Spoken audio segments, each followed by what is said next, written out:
now, something like that. Yeah. Mm.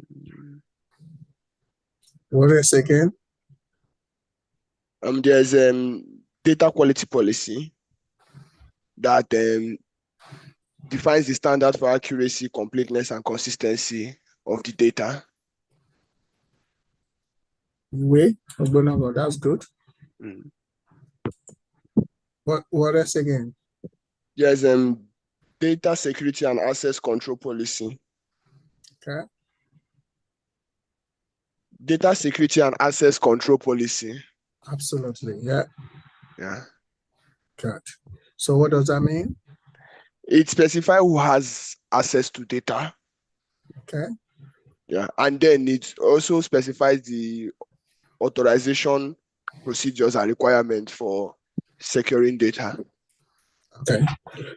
So in practical terms, if someone wants to take a data to be authorized or have access to data, who are the people in charge of those who will authorize it?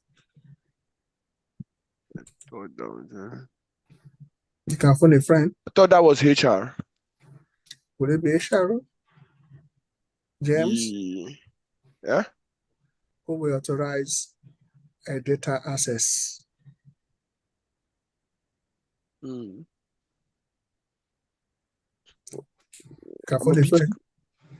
Can somebody help? I'm a bit confused. Yeah, I thought it was HR. We said it was a legal team. No, that is when you want to do what you want to draft a policy to that effect. Legal team might be IT. No, that's when I'm talking about authorization. I'm talking about authorization, not regarding the policy. Authorization regarding the policy. So any steward owner. Authorization regarding access to data. So it will be the data steward. So anyone who's a data steward. Yeah, I think nearly there is. It will be the data owner, the custodian of it. Steward can get it prepared, enforce it, but data owners will be the one that will authorize it. Okay, please take note of that in terms of when you're drafting your policy and that. Okay, thank you so much for such a recap, Paul from Aso Rock and James from Dodamba. Okay. All right. Now today we're going to be examining the scope, the data governance scope, and I will try as much to make it interactive, but I think I'm going to make sure I go through the scope before some question will be. And at any time, if you have any question, please do not hesitate. Because of time constraint we have, we really need to finish on time. Okay. Have you ever heard the word scope before? Yes, sir. Okay. What do you think when there's any scope? When you hear the word scope, what does it mean? So okay. Okay, go on. Sorry.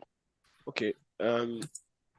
I feel like the scope of any particular subject has to do with what that subject entails, the entire body of that subject. So if you don't that's basically what I feel like scope means. You feel like that's what I think scope should mean. If someone says you don't have the scope of what you're doing, it means you don't know exactly what you're doing. So if I feel scope means the entire, if in any particular subject entirely, the scope of the subject is the entire thing that the subject consists of actually. Okay, is it what you feel or what you think or what you know? It's the combination of all of them. What I feel, what I think, and what I know. What's the difference between thinking and knowing? No, knowing is backed by facts. Exactly, something like that. Thinking is something that is not has not been backed by any empirical facts. So it's just it's just a thought. But does it have any basis to that thought? Yeah, because the reason why I'm asking this question, because we are data governance manager, and whatever you say is an information going to be passed, information is called data and must have integrity. So when you say you think it's subject to further scrutiny, it could be a fact, epistemology, epistemology by philosophy people means that that fact need to be validated to whether it's true or not.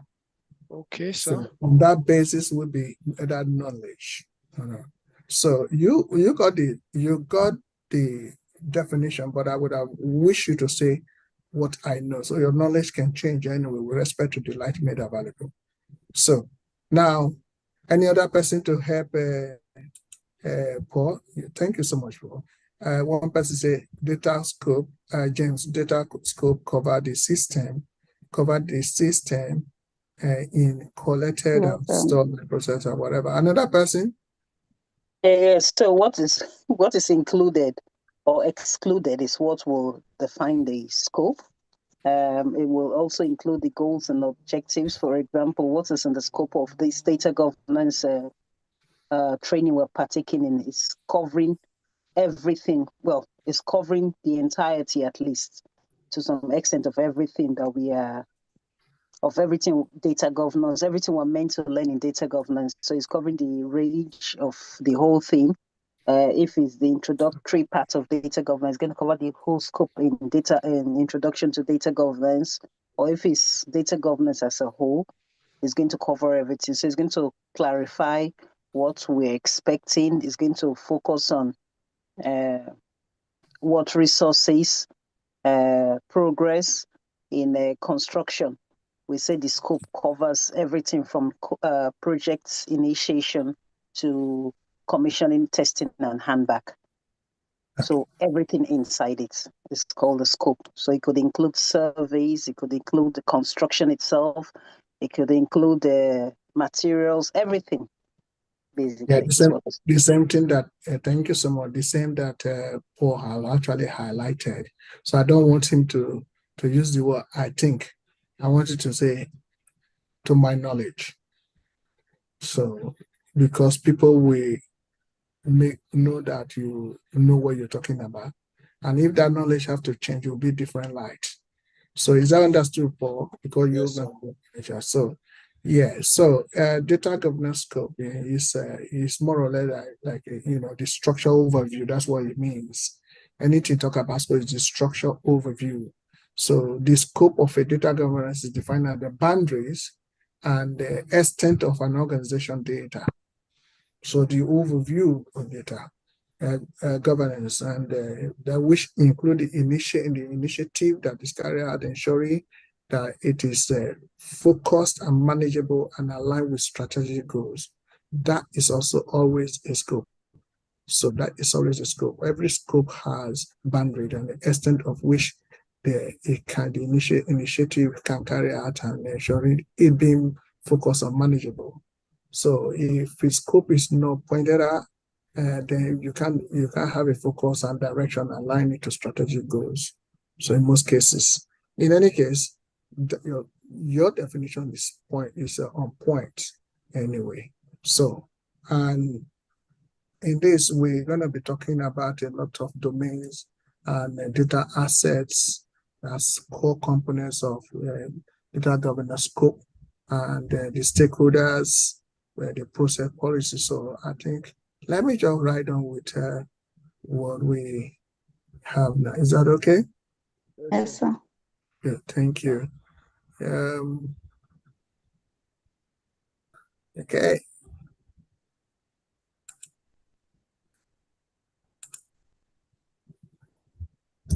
So one of the scope that we need to always talk about the quality assurance. The difference between quality assurance and quality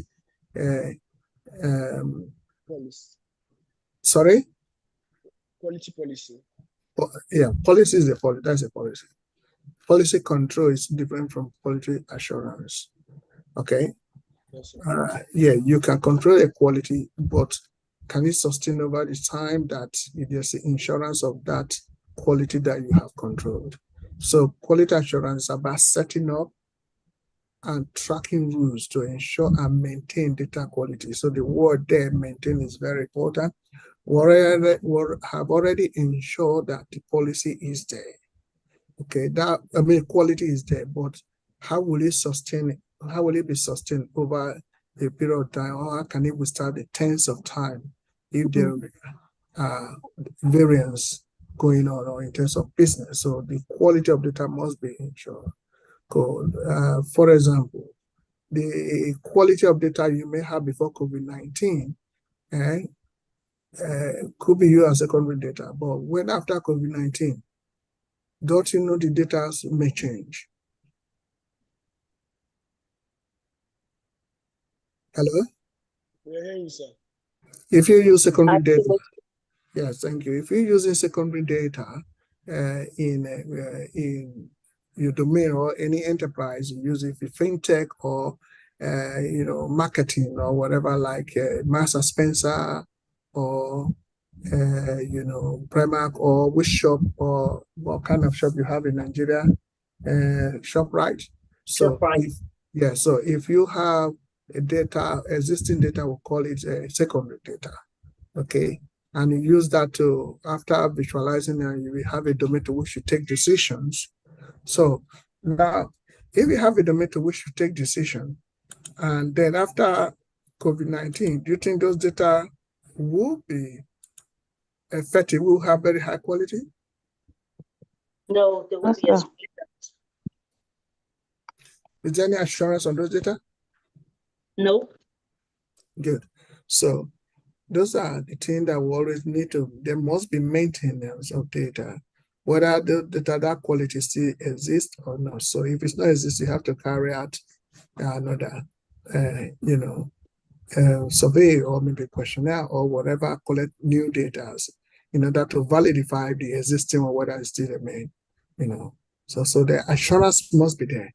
So now, most of the challenges you do have in quality assurance, inconsistency data quality across various systems. We're talking about quality consistency. So if data are not consistent, and it could maybe across departmentalists, inconsistency in reporting and decision making. So if data are not consistent, what do you think will happen? What will it lead to?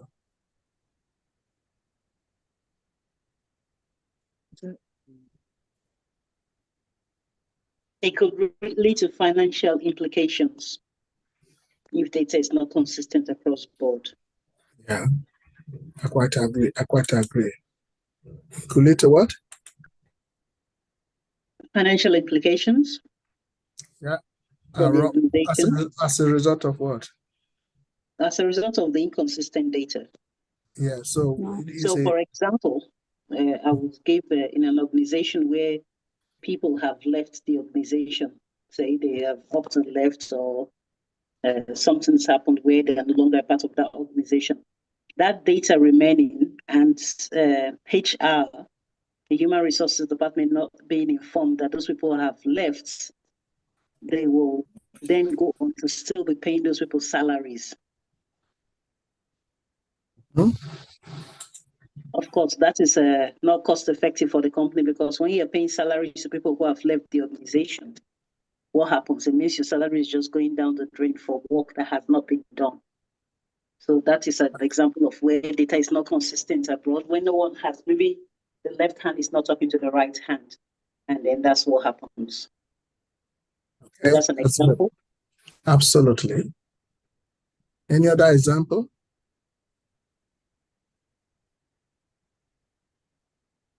In the event that, let's say, in a very large supermarket, in a very large, let's say a very large supermarket, let's say maybe ShopRite, there are a lot of goods there that is selling there in ShopRite, and all those goods they are taking stock of from time to time. So if there's irregularities or inaccuracies in the setting up and tracking their goods, at the end of the day, they will not know when to restock and when not to restock, and they will not know if some is missing or not. So at the end of the day, it might cause financial issues, and it might cause a problem in the fact that they will not have the goods that they think they have.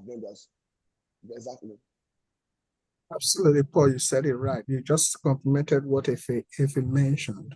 So if he gave the last aspect of what it will result to, but in the middle, from inconsistency, something must have happened. And if that happened, then there will be the result. Okay? So that means we're talking about inventory. Okay, someone want to speak? Elijah, do you want to speak? No, sir. Okay. All right. Now, I want us to understand that data inconsistency is one. In fact, consistency is one of the. Okay. James talk about James talk about inconsistency data can lead to poor analysis of decision making. That's what I want to hear. Because if there is if there's a wrong analysis, what will happen? Decision making and reporting will be a problem. And then what will happen? The efficiency, which is probably you plan 100% of expectation, they will be reduced, which can damage not only your reputation image. Okay, quite different. In fact, I want you to understand that very well. So we must just the same thing as Paul and if it mentioned. Very important we get that done. If you look at data inconsistency actually occurs when same data exists in conflicting formats. When you say conflicting formats, values out there, or maybe definitions across system, departments, and processes. For example, if you're always making this example that James Smith or Smith James.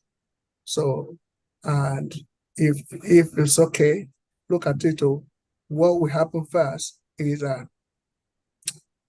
in the format that's standardized, like the surname first before first name or full names, and then some department they will put first name, they will put full name. Another one will be a surname.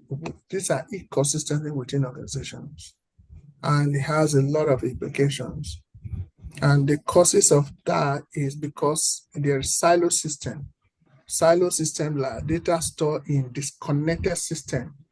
So there's no internet or maybe silo system is like accounting will have their own system storing, some human resource will have their own, and then they have different spreadsheets, different way of storing. When it is system across a company is siloed, a different department, then it will be difficult to really know who is who. Shadow can be talking about somebody called John Smith, why accounting department is paying money into an account of Smith John. So there will be kind of conflict taking place. And in most cases, you see this in a customer relation management system, so CRM system. So there's no integration. So when there is integration, then you see there is consistency in the format. And also it can be caused by manual data entry. I hope you putting them together, manual data entry, which of course human errors during input or updates. So it could be typo, problem, or updated entries in the beginning. And it can also be caused by lack of standards. When there's no standard, what happens? Then they'll be out of order, isn't it? You can't measure the consistency of that data. Okay. So, and if there's poor integration. Exactly. I think what's his name? Barrister Emmanuel keeps mentioning the fact about someone who died. I think he's mentioned it before where he said somebody died and the system, the benefit system was still being paid out to that same person that was already dead because the family did not disclose that the person was no more. So they just Absolutely. kept paying money to that person. But that is not, that's not the poor decision making now. That is someone not being informed. So they just continue doing what they were doing But until then, they got the person. but then that's a poor system, because if the system are well centralized and integrated together, and someone report anyway, human errors, it might not be errors, that is intentional anyway. So, but barrister were able to dive in and get it sorted out, and even it saved the entire borough a lot of money, and even people now implementing what he put together. That's very good.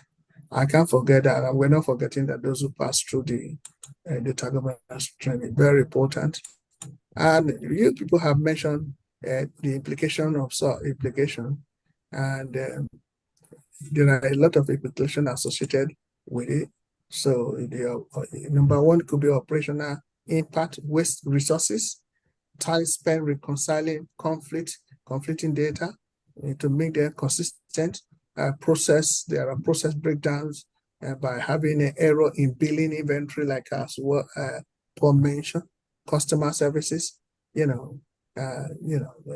terms of a CRM platform, it will kind of difficult to know when you have inventory system, kind of difficult to know when it's stock out or when it's stock in, as opposed to be order level and timing in the inventory control system. So poor reporting, that is very, very important. Inaccurate dashboard, and also you could see that there could be KPIs leading to misguided actions that we take in terms of decision making. Okay, okay. If I start put something on the chat box as well, you have a time to.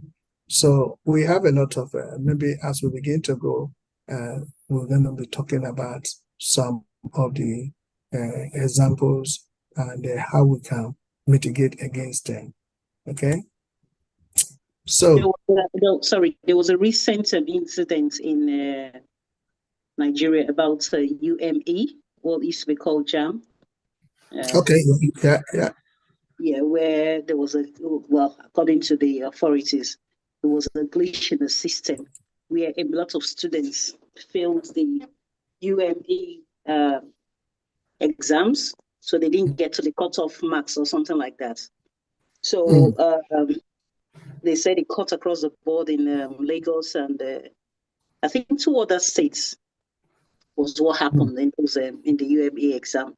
So the government or the authorities for that UME exam decided that, okay, people affected in those states can retake the exams due to a glitch in the system. So due to somebody is putting it on the system due to a glitch or whatever in the system. So, but unfortunately, one of the consequences of that was that a girl committed suicide. Oh, no. Because she did not make the cutoff, and she said she felt she was a failure. So she drank some sort of poison, but by the time she got to the hospital, she was recorded as being dead. Oh, no. So that was one of the fallouts I heard of from that particular glitch. Whether there were other fallouts from that, I don't know, but there were also complaints. Well, I think what I can say is that if there are glitches, Barrister has put more on that. Yes, today have complained about Barrister and Mr. James have put more on that.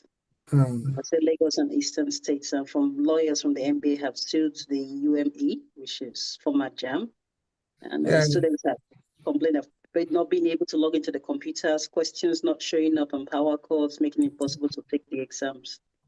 So you see, but it's good to sue them. It's good to sue them, but one thing I want to know: the glitches took place in the election, 2023 election. Okay, but they announced winner. They didn't retake it. So why is it that glitches taking place in JAM? They said they should retake. No answer to that. Yeah, also because the thing is that glitch took place in 2023. NBA, Nigerian Bar Association, did sue the government. They did sue this thing. So we have but there must be rule of law, not rule for law. We must understand that whatever we do, we must really be consistent in our profession. So now someone had died. Yeah. And then we say you should retake. Some of the things that necessitated that glitches, it could be light, could be electricity. That one can be faced. So what is going on? What is going on? UME is a failed organization.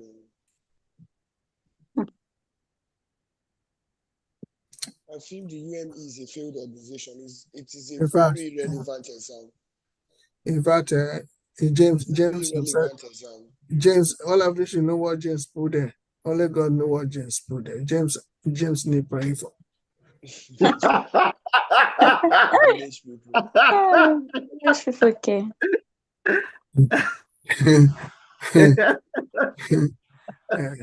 Anyway, so let's move on. So let's move on. So please, quality assurance is very important. In terms of scope, it's a scope. And let's move on because of time constraint. I can also let you know that how do you mitigate against because I'm going to ask this question, and in most cases, employer always going to be asking you, when you are working, you must know these things anyway. How do you mitigate against inconsistencies? Okay, you must have a strategy which is long-term plan. Okay, one of the strategy that you must have is to have data standardization. So take note of that, because when I say where we left off next week, so you'll be able to tell me, because the question I'm going to ask is about how do you mitigate against inconsistencies. So you have to have data standardization. And what does that mean? It's actually enforce formats, naming conventions, and validation rules. So there's always a format. When you look at some date format in an ISO standards, there are different kind of formats, and you need to do what is called data integrations, or you can by using some tools like use ETL and ELT pipelines. Don't worry, that concept will come across when we're doing data quality, doing some cleansing and trying to deal with inconsistencies and remove some data that have no prospect for survival from your database. So ETL, who knows the concept called ETL or stroke ELT?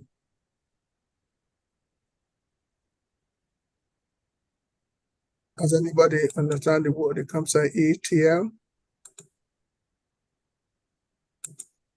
Okay, ETL simply means extract, transformation, transform, and load. And why ELT means extract, load, and transfer. Those are pipelines. Those are tools you use in synchronizing and transferring, do transformation by removing inconsistent data as well. So we can use middleware to synchronize system together, like Talent and Informatical. These are tools that you're going to use in integration of data. There are also data stewards. You have to assign someone stewards to oversee data quality and resolve conflicts. Conflicts of okay. James, are you speaking? No, sorry, sir. Okay. I have somebody coming into the flat. Okay, so anyway, you can mute yourself to get that done.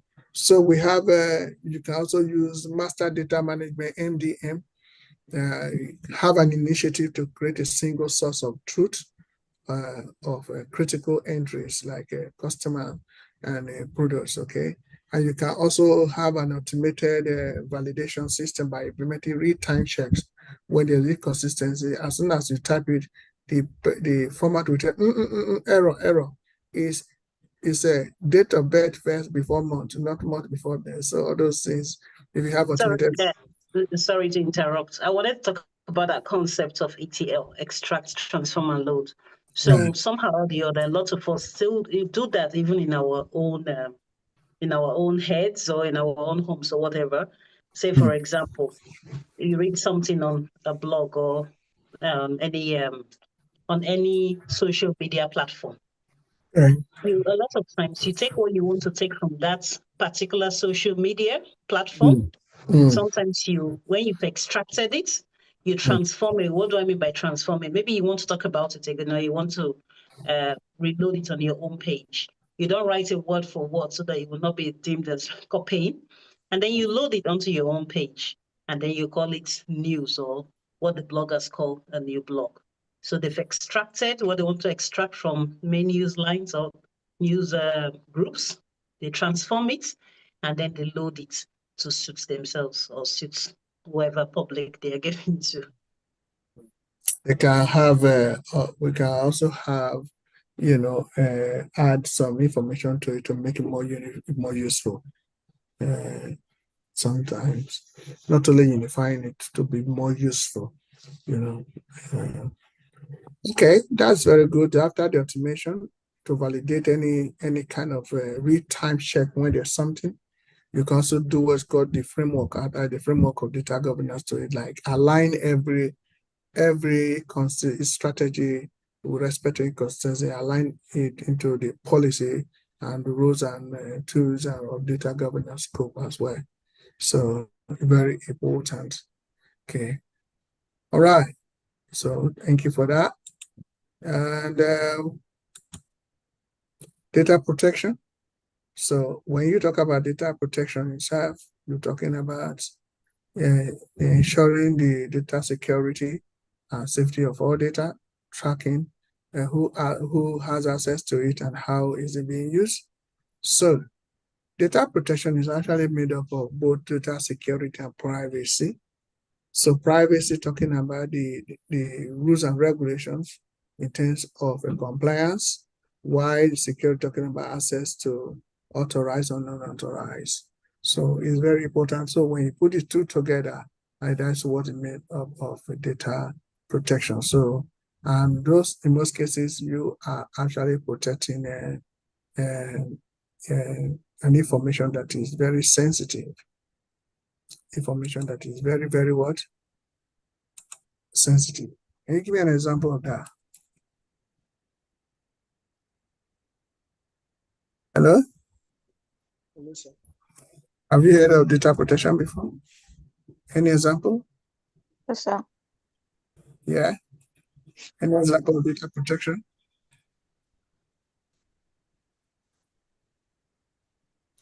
Any example of data protection?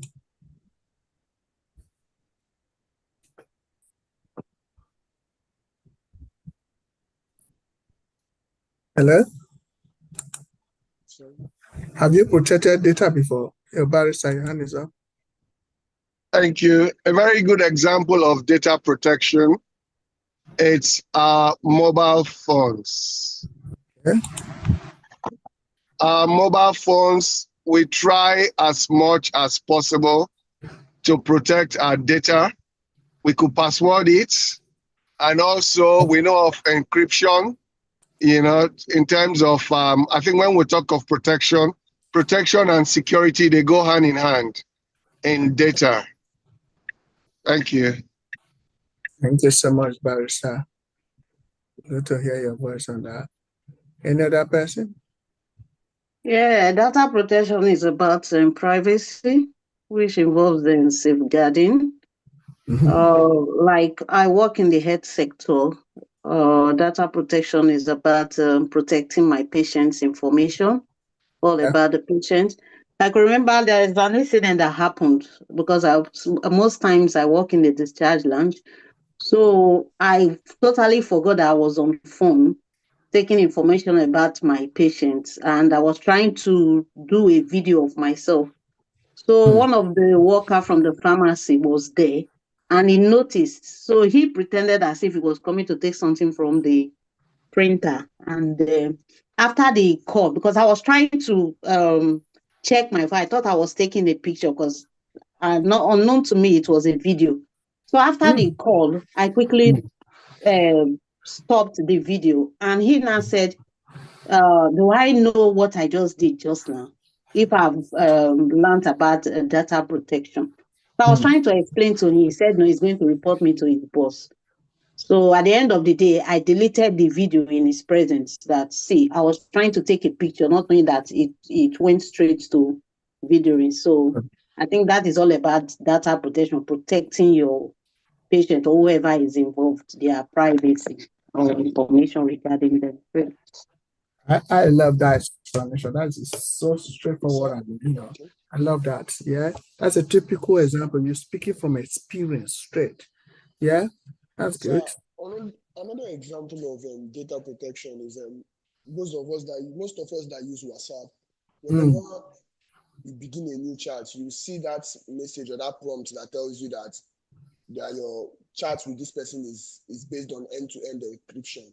Which basically tells you that whatever you send to the person or the person sent to you, even WhatsApp itself does not have the ability to get that information. So that absolutely, that is true.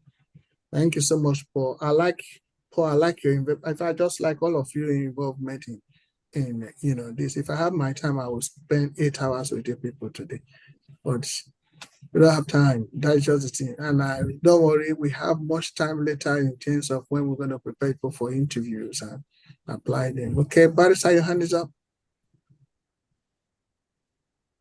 Or is it legacy hand?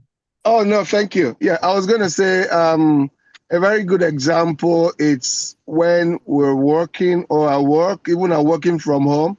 Sometimes we'll literally stepping out to the loo and we leave our computer unlocked. That is a very serious. So, yes. Thank you so much. Yeah, that's a very, very typical example. Please make sure your computer is locked. Even your phone is locked. Okay, there are things that I can even let you know. If somebody say, can I use your phone? Can I use your phone to make a call? Yeah, please, before the person use your phone to make a call, make sure you press some numbers, which of course, maybe when I look at it properly, I will put it one day, because someone can put something in your phone and they make a call. Every data of yours has gone to his own phone. So yeah. So Blessing, you know anything about that? Because I see what you put there. So data protection involves setting up some basic security techniques, yes, which can help to safeguard certain informations, especially information concerning an organization and this claim. That's a very, very good example. You even put example there. For example, there was a time where the cyberspace of DSTV was attacked and people were streaming most channels without paying for them. Nigeria, we hate it. Okay. Barrister, is there a legacy hand on? Oh, sorry. No, I'll do it now. Okay. If your hand is up. Yeah, by the way, I heard Noble's example. That was a fantastic one on data protection. Well, we have that with the banks all the time. The banks keep advising, make sure your PINs are protected. Make sure when you log onto an app, make sure you close down the app after you have finished. Because if there's any compromise on your accounts, and it's been found that you were the one who left it unprotected, or you gave your PIN number to someone, then the onus is on you. No financial payments will be made. But if it's heated to the case, then yes, they can afford to get the insurance to pay you. So this is one example. Okay, thank you so much for that as well. This is the most powerful. If you are going to be a data governance manager or work in any data position, if you are not conscious of it, if you're not able to do or have a policy on data protection, they just go and work. In fact, there's a question coming out from not just question, the stress. Sorry, I was going to add on the contribution I made. I know some staff that actually got a sack because they literally went to the toilet and left their computer unlocked. In fact, please take advantage of this, what you're hearing now. Don't do it. And if you are, thank you so much, Barrister.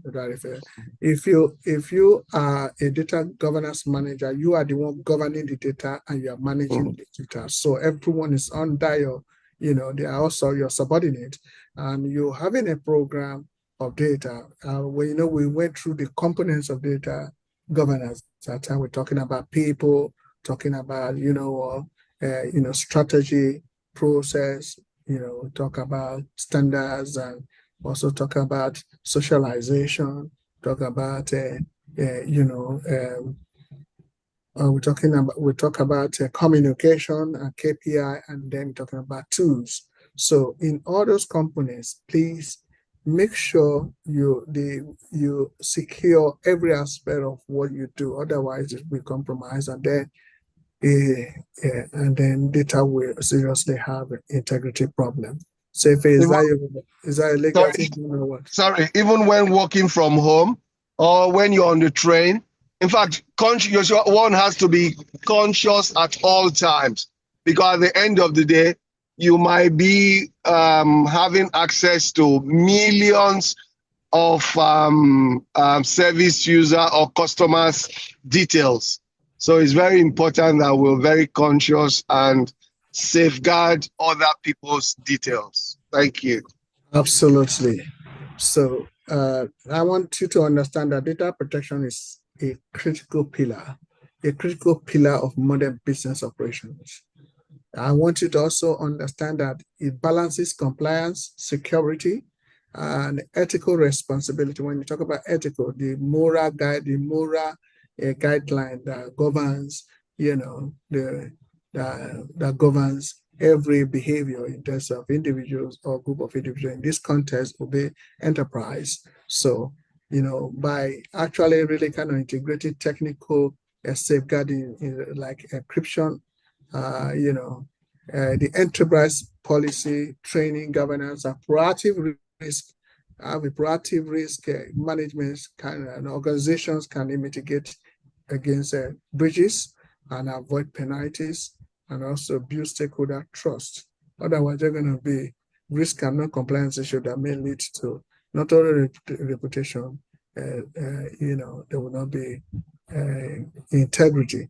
So as data volumes and the regulation grow every day in dynamic work and some other contemporary issues kind of imagine, you will need, in most cases, we data governance must have what is called robust protection strategy, long-term plan, hypothetical plan to becomes not just a compliance requirement, but a competitive advantage over your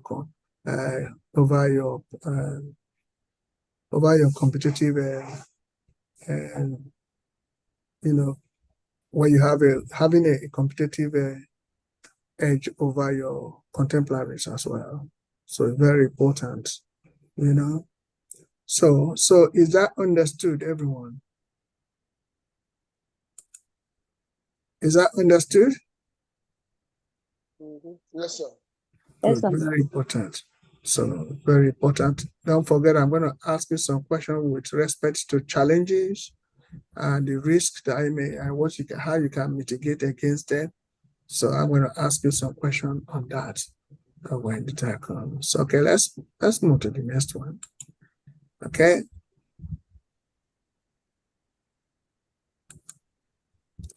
Data, that means ownership identification. Yeah, Barrister, your hands up. I'm sorry, I was actually going to add that because of the importance of data, a lot of organizations have been fined. Yeah. Millions, in fact, millions of dollars. Because you can't actually compromise other people's data. So you can't do anything without their consent. Even if for those that don't have capacity, there are regulations to ensure that the consent is given by their representative. Thank you. Thank you so much for adding that. It's a pleasure hearing that from you. Okay. Okay. With the third one of the scope that you must understand is data ship identification, data ownership identification. Okay. So tracking data ownership to asserting responsibility for data integrity and security. That is the work of a data owner. So in most cases, these people who own, more or less, they own the data in their custody. They are custodians of data. And in the scope of a data governance program, there's a need for you to identify who is a data owner. Most cases, it's very difficult to recognize or to have such person because people don't want to accept that responsibility. They don't want to accept it because it could be lack of knowledge, or besides, they could be thinking about what is in it for me to accept such a responsibility. So, for example, if we have a court requesting for the bank detail of somebody, the bank detail of someone, and who will authorize the bank detail to be sent to court?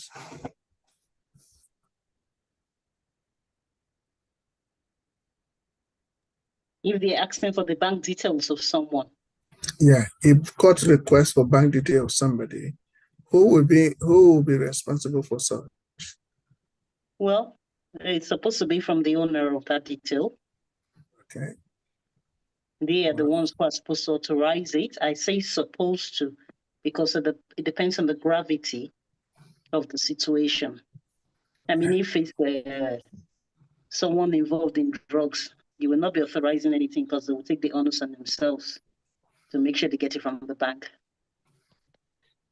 Yeah, no matter how you get it from the bank, if the policy says you are the owner of that data, you become the custodian of that data. If you are the custodian of that data, to release it, as long as there are court injunction, that it should be released. The bank has given you the responsibility of the data owner of that person. You can release it because you're working within the supreme policy of the bank as you being the custodian of that data. Okay, so it's very important. Thank you for that contribution. It's absolutely, you are absolutely right. The data owner identification is very important. It's one of the scope. Who owns the data? Who is the one in charge managing that data at the time? Managing with respect to the quality, the security, and the life cycle of that data over that specific data, asset and value by that company. So what is really is the process of, determining who within an organization has the ultimate accountability of the quality, the security and lifecycle management of that specific data asset. So, unlike data stewards who actually involved in the enforcement, that is day-to-day management or the custodianship, technical maintenance of ownership, that focus on strategic accountability. What data owner do? He has a framework in which to manage such a data that are entrusted in his care as a custodian of data. So, why do we really need data owner? Why does it matter? Because of accountability, decision making, which involve also clarify who approves access. Okay, that's what we just mentioned. Who approve access and actually who use the data, and also changes that need to be done to the data. For example, in a maintenance department, they need information concerning an individual in terms of salary, and you want to get that from accounting department. So the data owner of such person in accounting department will now create access, control form. For that department to try to get information with respect to such person. You cannot just grant it. There must be a reason why.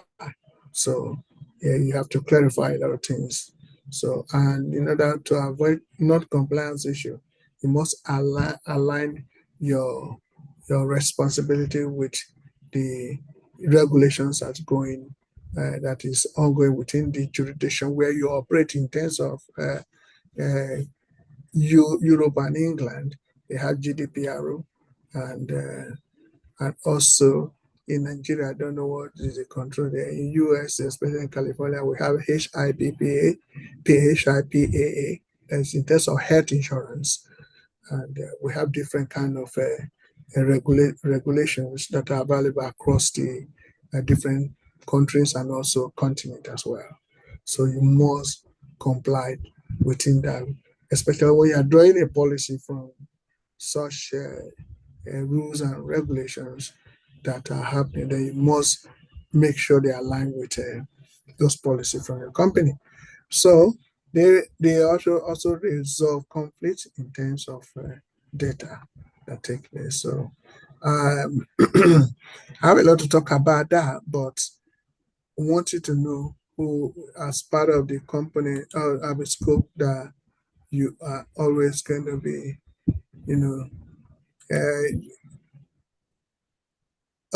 we have James that put something the data custodian ultimately has the duty to comply with court order. Of course, yeah, that's what we said. Okay, that's very good. Former Prime Minister when Johnson was asked to provide the password.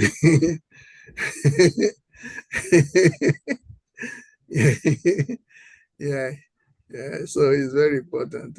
Thank you so much for that. Yeah, that happens. Okay. Okay. All right. Is that clear, everyone? Yes, sir. Okay. So the basic thing is that you must identify the ownership. And identifying the ownership of data is very, very fundamental to effective data governance, because it bridges the gap between strategy in terms of accountability and also execution in terms of stewardship. So in making sure that data is very trustworthy, compliant, and aligned with the business goals as well. So by combining the stakeholder, the meaning of stakeholders, those who are interested in the business, combining their collaboration, clear rule of definitions and governance tools, we can avoid kind of chaos that takes place within the enterprise in order to create a very wonderful values. Okay, if your hand is up. In the case of divorce, when the man does not want to reveal his account details, who's responsible for enforcing it to make sure that data is available to all? When you apply for it, if the other party is not sure of it, you can take court order to review everything. Okay, to reveal the bank details. The bank details, but that is only when you know. That's only when you know something about that. But if such person has got asset that unknown to the partner or to the other party, it's difficult to get, and especially it's easy in a country, in a vast country, but in a country, especially in the United States of Africa, it's difficult to have access to get. Thank you. You're welcome. Any other question from anybody? Okay. Yeah, Barrister, your hands up. Yeah, I just heard of I read about a recent case of I'm not sure if some of us are actually aware of it.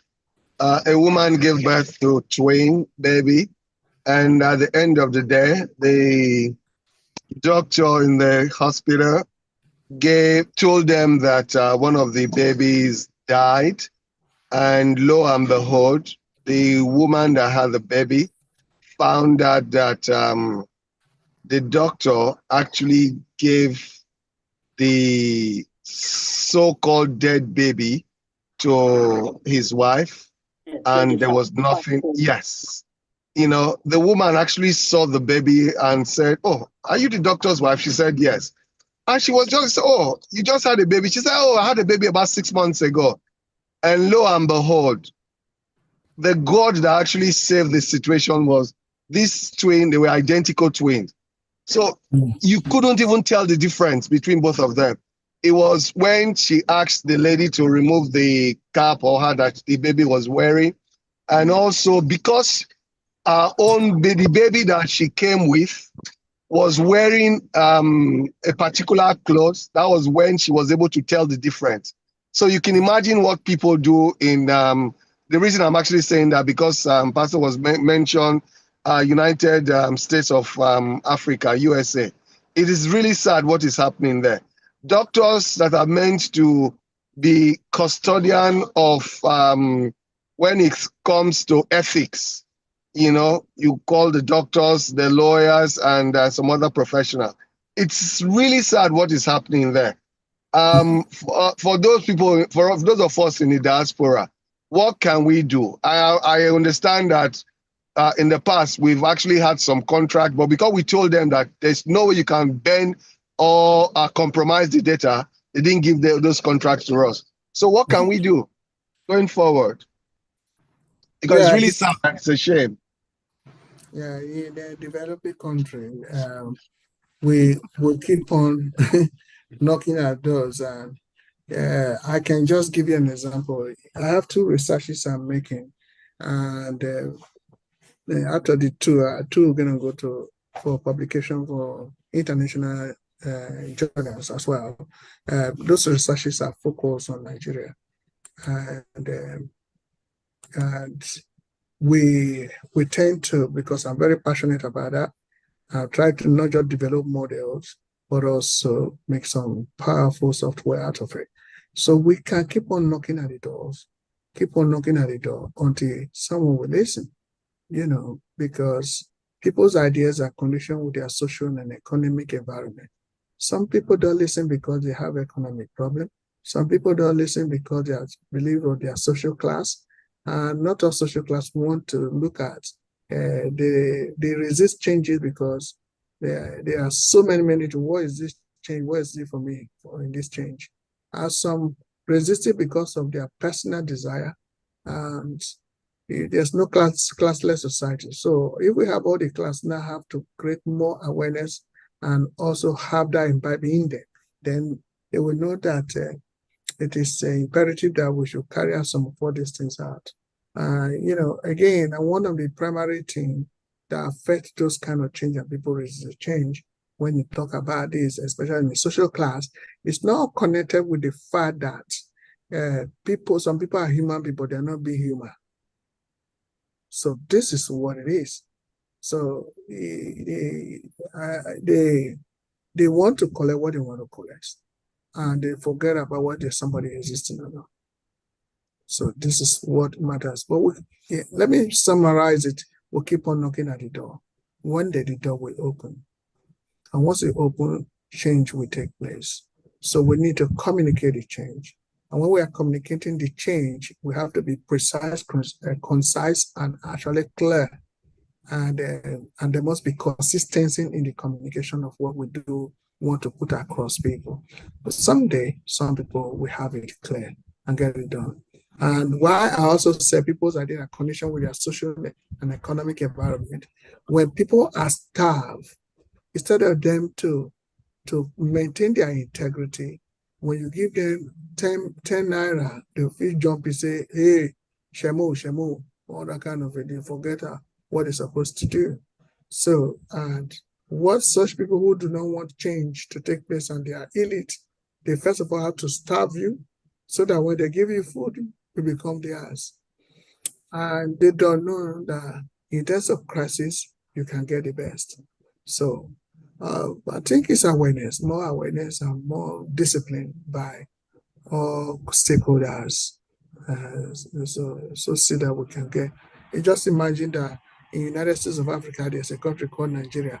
They kind of voted people in 2023. And they haven't even carried out their mandate. They are talking in 2027. It's something so sad, really sad. People are committing suicide for an exam, and That is irrelevant. a lot of very, in fact, I think even the educated people are the people actually doing that right now. Educated people, they call themselves, they've gone to school, and they'll be part of moving from PDP to APC. There's no, in fact, the people don't even know what they're doing. There's no sense of direction. There's no sense of direction. You don't feel the A part. So there are so many things that we need to do. You know, the youth has to really train themselves to be, to be able to stay put and do what they need to do to get things done. All right. I think we move further because of time. So thank you so much for that. So yeah.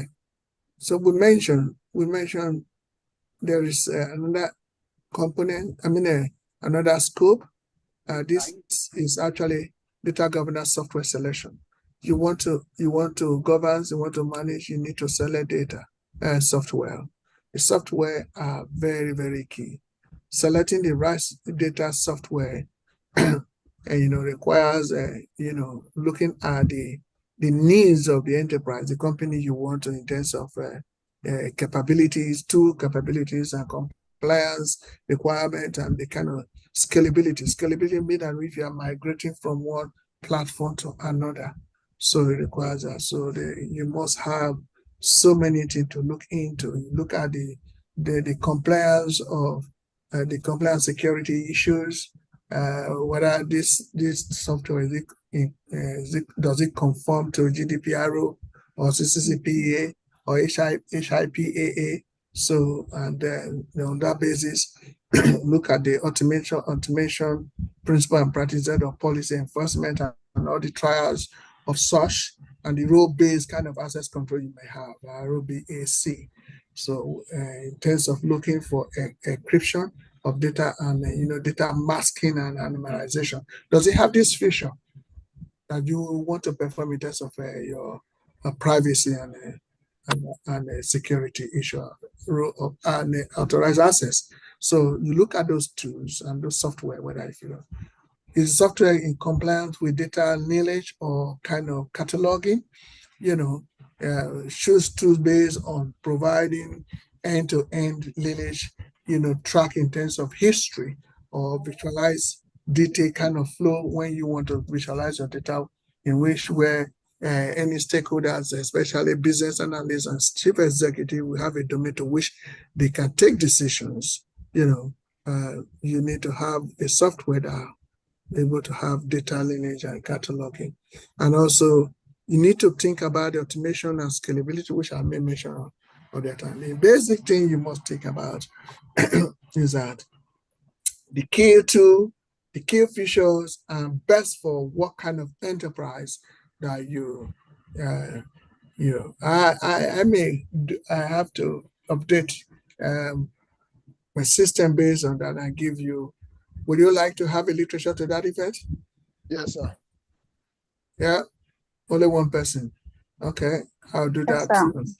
Yeah, so it's very important. So the idea, data governance to balance compliance, emission, and migration in terms of scalability to align with any company's corporate goals. Okay, so I'll do that and see what we can do. There are challenges and also solutions to that, examples and solutions to that. Okay. So another thing is data understanding. If I say data understanding, what do you think? What can you say about that? Data understanding? If I say data understanding, what can you say about that?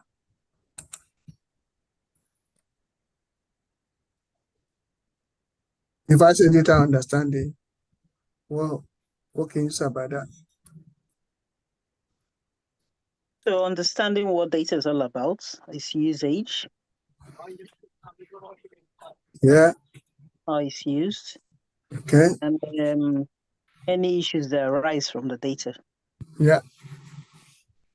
That's good. Another person?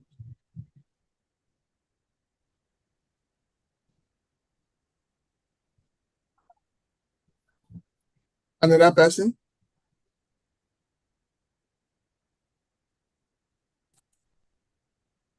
Can you deal with the data that you do not understand? No. Okay, so what does data understanding means?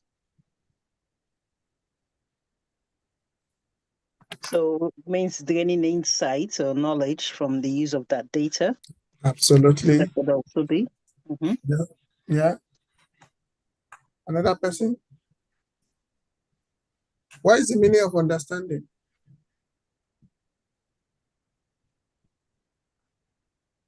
Gleaning knowledge, insight from something. Exactly. It means insight into reality. Don't forget that language. Insight into reality. Insight into what? Reality. Reality. Write it down all the time, because that word, I can teach that word for 7 to 8 to 9 months. Only that word, Okay, you don't joke with it at all. You see, there is, it's a very big word. Okay, there are 3 key main words that hold entire life of people. The word knowledge, understanding, and wisdom. These 3 things are very key. I don't have time to deal with them today. So understanding is an insight into reality. Knowledge is an information, it's power, it's also called light. People spend billions, countries spend billions to acquire knowledge. And that will hold their security. Very important. And if you don't understand, anything you do not understand, abuse is inevitable. So I think I will do a recipe on that anyway. So devotion on that. So the thing is that we must understand if you don't understand the information given to you, it's useless. Even if you owe or spend a lot of money in acquiring such information. Understanding will make sure that there are some information that have no prospect for survival. You discard it. Or if you don't want, you can archive them and see what you can do. But that's okay. Data understanding is very important. You must understand your data. Otherwise, there will be a problem. There'll be serious what? Problem. So you cannot relate with something that you do not understand. So that means you can't even govern anything. You can't even manage anything you do not understand. So anything you can't govern, it governs you. Anything you can't control, it controls you. Do you know alcohol? Have you seen alcohol before? Ogogoro? Yes. Natasha, Yes. sample water. Yes. Yeah, you keep on just carry Vodka. drum, just begin to drink. By the time you're walking on the road, you'll be bouncing like this because you can't control, you can't manage it, then it manages you.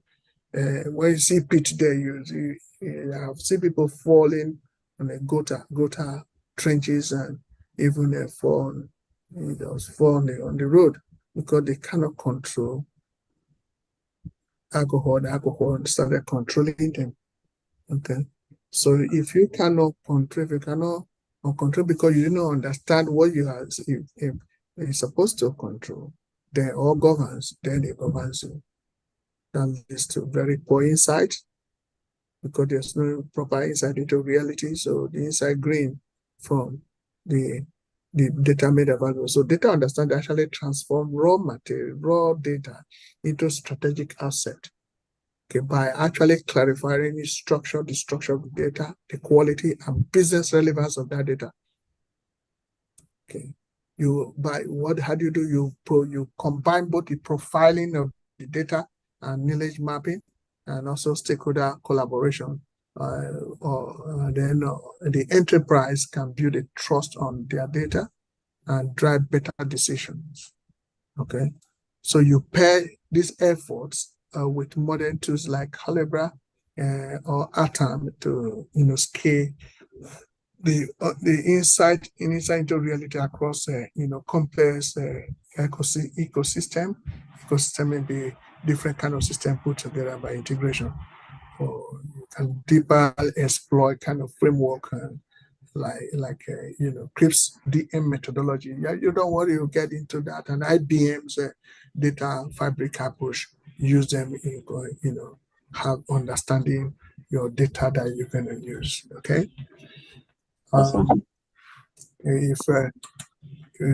If I know how many people demanded for literature of this, we'll give it to those who really want it. Okay. Sir. Okay.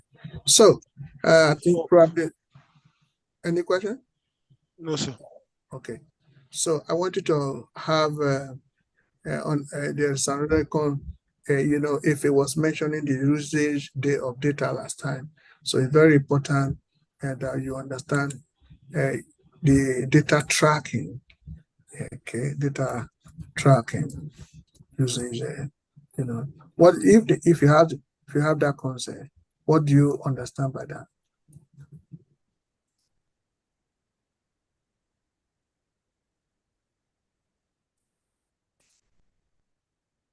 The question is in the answer to the question is in the question. When they say usage tracking, what does it mean?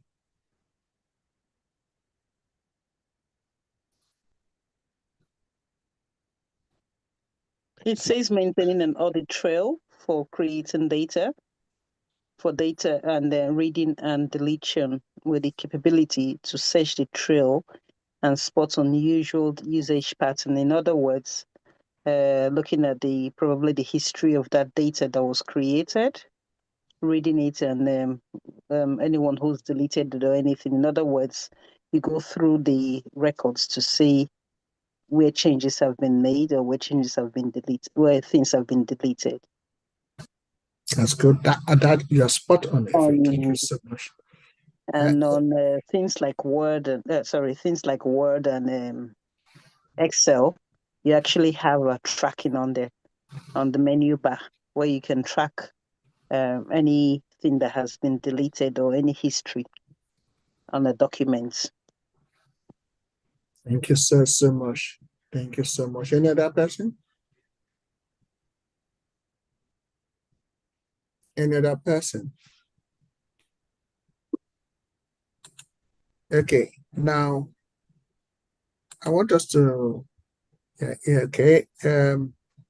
Elijah, Blessing said it means keeping record of data usage from time to time. That's made simple. Made simple. That's good. You go far very well. Yes, sir. Yeah. So by the time you begin to attend the training, you see you can work from Nigeria, work from anywhere in America, and you work for wherever you are to make some money. So Paul, Sir? how much did you see that some people make a day? Like it was £500 a day. Yeah. This training. So you need to bring more people in so that I train them. Okay. Yes, so we want people to make some money. And how much is £500 over there? How much is £500? It's around 850 to 860,000 naira a day. Yes. Okay. Can you manage that one a day? 800 ha.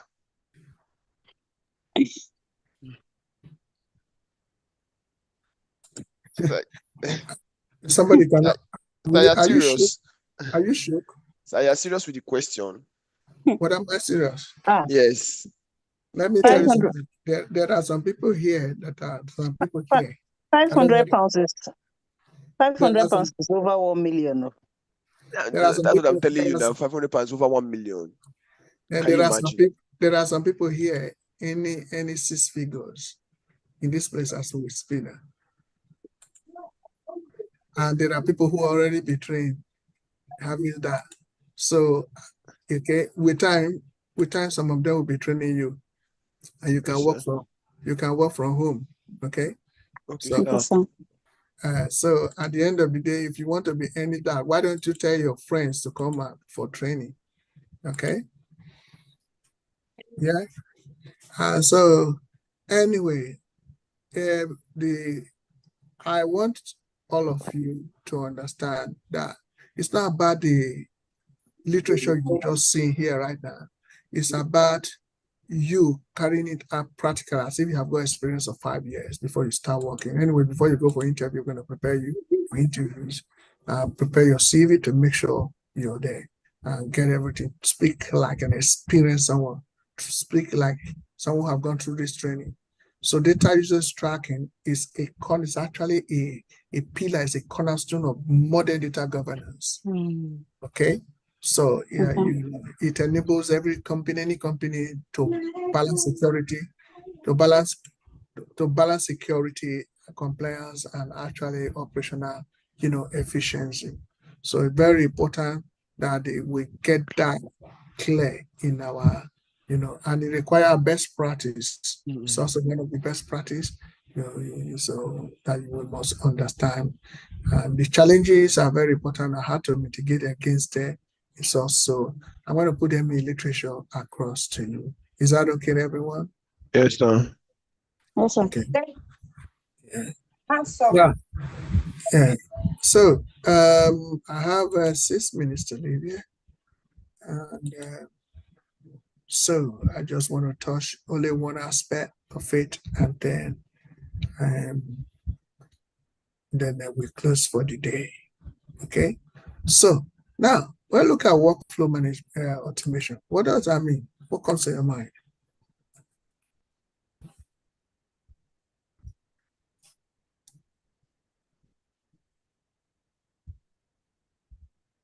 Yeah.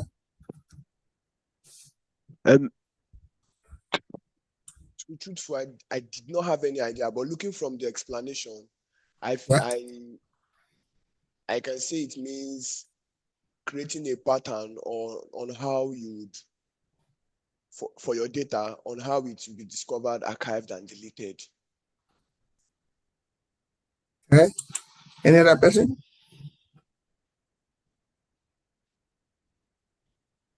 Want to phone a friend? No problem. So in various industries, you can say workflow is a series of steps or activities that will, so in the project's life cycle. So in the case of data, probably the data's life cycle from start to finish, how it is organized, and then how it's implemented, and then how it's executed. And at the end of the day, does it need to be archived, or does it need to be stored, or does it need to be destroyed? So it really depends on the workflow of what they want to use that data for. Yeah. Okay. Look at what we're talking about right now is the automation aspect of it. The workflow automation. Okay, so the automation now will be that is performed by creating and automating workflows. So maybe using a software for that particular data, that will be an automated kind of workflow system. That's correct. Okay. That's correct. So, does anybody have anything to say about that?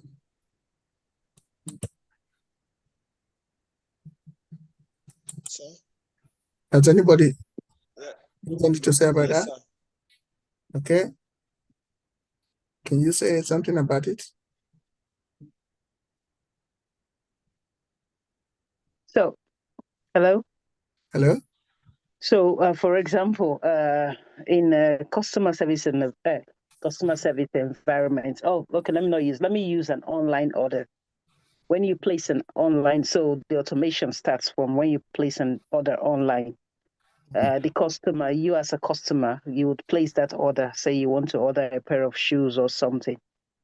There will be some sort of there will be the next step to placing. So you see something, let me use Amazon as an example. You see something you like on Amazon. What you do is you place an order for that. You search for it. And when you search for it, you get exactly what you want. As soon as you've got it, you put it in your basket. And then when you put it in the basket, the next thing is they will say, would you like to pay for it or not? You say yes. Once you've said yes, you will now, and that system, and that part will come up and say, input your details. So that will be your bank details, your card, your name, address, or whatever. However, the system has been set up to get details from you. As soon as that is put into the system, someone on the other side will take those details. They will check to see if the card you have inputted actually belongs to you. So you don't see that this is all done automatically behind the system. They will check the card details and all that. And if it's wrong, it will return back to say your payment has been voided. But if it's right, it say a transaction completed. And then when it gets to whoever is getting to, the staff will look for that shoe or bag or whatever you've ordered. They will go into the warehouse or storage, look for it, pick it, and then they will start packing them into containers or boxes or whatever. And then they send it over to some sort of warehouse. And when it gets into the warehouse, the ones coming to Lagos, Nigeria, or come to Lagos, the ones going to Benin Republic, or go to Benin Republic. The ones going to Sokoto, or go to Sokoto. And then this order is now shipped out. When it gets shipped out, it gets on that point again where it is sorted. Whoever is coming to somebody in Ikotu will go to the person in Ikotu. Wherever is going to somebody in Akwa Ibom, gets somebody in Akwa Ibom.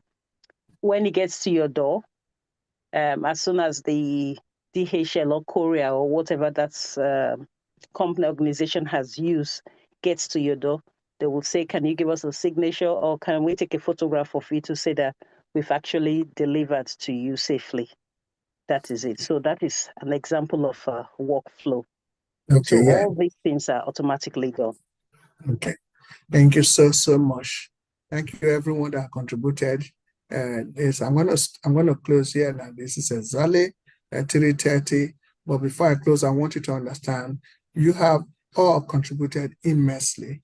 Yeah, data, especially data workflow automation, is a strategic guide. It's actually a guide. It's a guide. You use tools, script, and platform to streamline and automate repetitive tasks in data pipelines by reducing manual efforts and also minimizing errors in order to accelerate an insight in reality. So it's actually it's a process like, like injection of data, transformation of data, validation of data, and reporting. So you do that, you're automating it in order to minimize errors.